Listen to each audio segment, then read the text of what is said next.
ты не сможешь ни одной рукой схватиться за меня, ни второй, потому что я тебе буду бить крюки, снизу поднимать, бить по животу и по ребрам. Да я как стена, мне твои удары просто отскакивать от меня будут. Ну да, я легковес комар буду тебя жалить, разобью тебе глаза, что ты даже не будешь смотреть, куда. Да я как Жан-Клод Ван Дамм в кровавом спорте буду тебя выходить. Итак, друзья, 24 июля уже все ближе и ближе, а это значит, что нам уже стоит поговорить о событии, которое будоражит многих фанатов бокса, ММА, кулачных боев, да и спорта в целом. Речь пойдет о бое между Денисом Беринчиком и Артемом Лобовым, который состоится в Лиге кулачных боев Махач. И если вы еще не подписаны на этот промоушен, предлагаю перейти и подписаться, ссылка на него будет в описании под видео. Кстати, сам бой вы также сможете посмотреть именно там. Без сомнения, этот бой будет масштабным событием, аналогов которому на территории Украины и СНГ еще не было. Боксер, который стал призером Олимпийских игр, сразится с легендарным бойцом, который выступал в UFC, сражался в Лиге кулачных боев Bare Knuckle, спарринговал с самим Конором Макгрегором, имя которого является синонимом кулачных боев. Добро пожаловать снова на канал На Связи, жми на лайк, подписывайся и включай уведомления, если еще этого не сделал. А я сегодня предлагаю вам разобраться, зачем бойцам этот бой, в особенностях техники, кто фаворит этого поединка, какие шансы у каждого из бойцов и что мы можем ожидать после боя. Итак, поехали!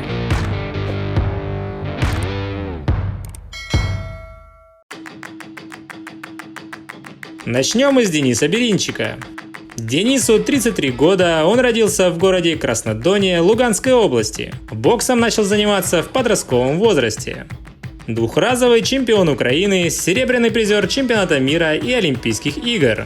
Бронзовый призер универсиады, провел сезон в полупрофессиональной лиге, выступал за команду украинских атаманов. Сейчас является непобедимым профессиональным боксером, рекорд которого 15-0, из них 9 побед нокаутом. Денис техничный боксер, обладает, может не эталонной, но вполне неплохой работой ног. Он никогда не был в нокдауне, хорошо держит удар. Во время любительской карьеры Денис несколько раз прям вырывал победу у своих противников.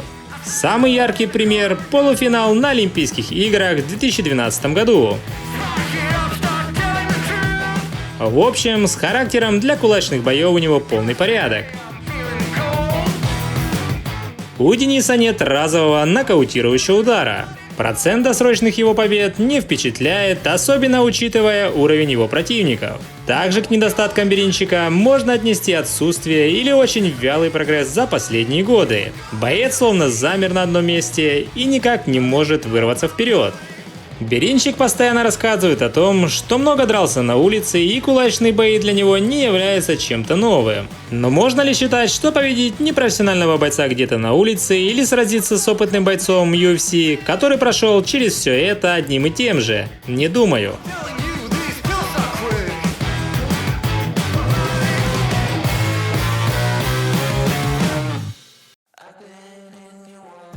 Артему 34 года. Он родился в городе Нижний Новгород.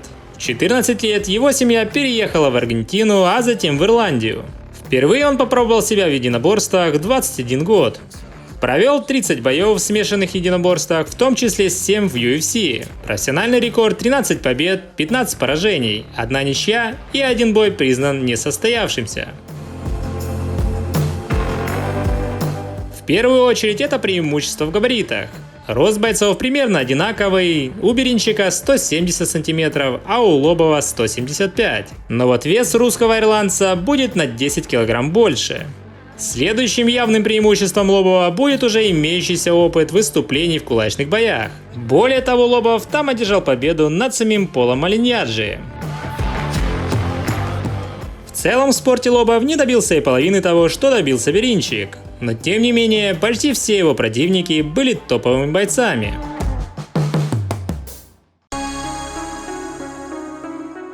Более сильно этот бой надо тому, кто и начал всю эту движуху, а именно Денису Беринчику. Это и возможность быть постоянно активным, повысить свою узнаваемость, ну и немного заработать денег. Впрочем, чем он сейчас и активно занимается, посещая различные СМИ, YouTube-каналы, давая интервью. Сегодня уже разные мотивации на сегодняшний день, так как это семья, это гроши, это узнаваемость, это популярность кулачных в первую очередь боев.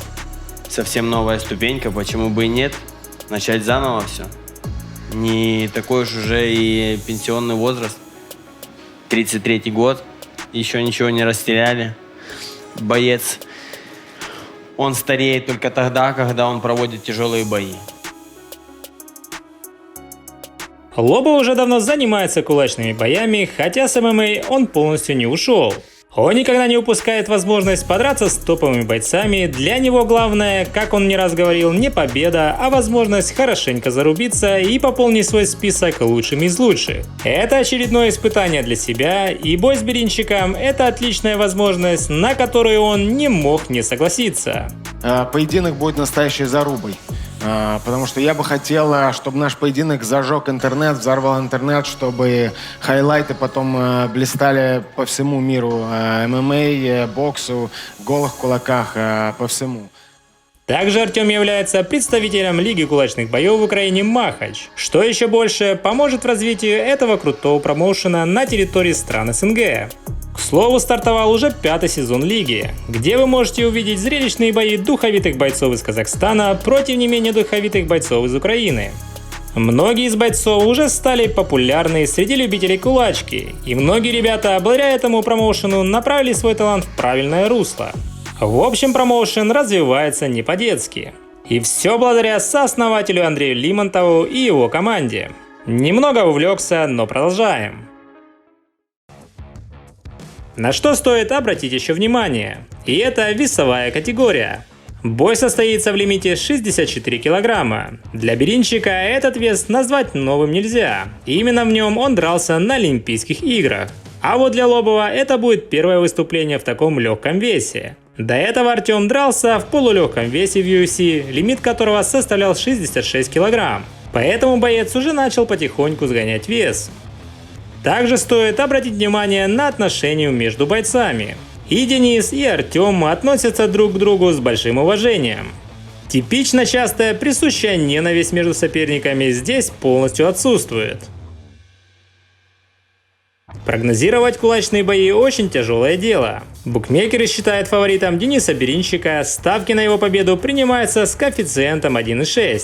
На победу Лобова коэффициент 2,25, и он будет андердогом. Но из-за преимущества в габаритах и уже имеющегося опыта кулачных боев Артема Лобова списывать со счетов точно нельзя. А как считаете вы? Пишите свою версию в комментариях. Что такое рекорд? Вот что это вообще означает? Когда вы видите какой-то рекорд, цифры, что это такое означает? Никто в это особо не вдается, а мне больше что стоит за этими номерами, какие имена там стоят, какие были победы, так же, как и поражения. Вот, поэтому у меня серьезный соперник, а я собираюсь устраивать огромное шоу вместе с ним, а там уже будет, что будет. Главное, чтобы людям понравилось и чтобы мы выложились по полной. И все. Я знаю, что такое рекорд. Это когда у меня 15-0, это я пизды давал, а у него это когда он получал. Спасибо за ответ.